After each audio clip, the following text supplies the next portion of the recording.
بسم اللہ الرحمن الرحیم۔ السلام علیکم ورحمۃ اللہ وبرکاتہ۔ الحمدللہ، آج ہمارا اردو زبان کے چوتھی کتاب کے چوتھے سبق کے الفاظ اور معنی ہیں۔ یورش کے معنی ہے حملہ چڑھائی۔ عظمت کے معنی تعظیم۔ مقاومت، اس کے معنی ہے مقابلہ، برابری۔ غنیم کے معنی لٹیرا، دشمنی۔ اتحاد کے معنی اتفاق۔ دربار کے معنی ہے آستانہ، بارگاہ۔ پیراستہ، سجایا ہوا، مزین کیا ہوا۔ شوکت کے معنی دبدبہ۔ عجز کے معنی عاجز ہونا۔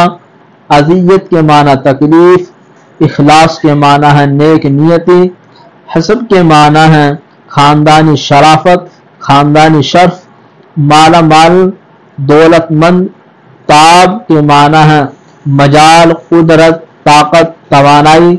تعرض کے معنی ہے دخل دینا۔ اعانت کے معنی ہے مدد۔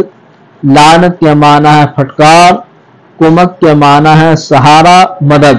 الحمدللہ، آج کا ہمارا سبق مکمل ہوا۔